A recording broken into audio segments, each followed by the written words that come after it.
itulah, kalau tak ada orang lama, tak adalah orang baru. 2 hari lepas, kita ada satu program bersama dengan Institut Darul Ridwan di Casuarina. Program yang dihadiri oleh orang-orang perangkaan daripada Kementerian Ekonomi.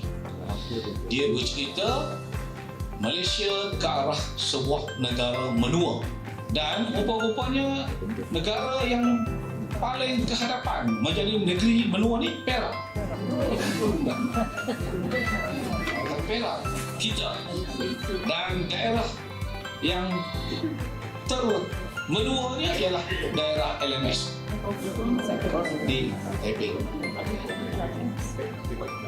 Jadi disebutlah ada berbagai kaedah lah. Sekarang kita dah masuk kepada ekonomi jingga, iaitu ekonomi penjagaan. Kita dah ada ekonomi biru, ekonomi hijau, ekonomi ungu, dan ekonomi jingga, iaitu ekonomi penjagaan.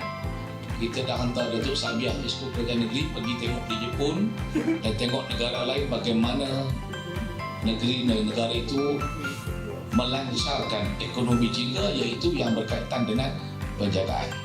Jadi tuan-tuan dan puan, kita faham bahawa pilihannya tak ada, melainkan kita dari hari ke hari akan semakin berusia. Jadi kerana itu kita faham, jadi kerana itu bila dijemput untuk hadir bersama, kenangkan diri kita pun akan berusia. So maknanya kita datang untuk menghargai tuan-tuan dan puan.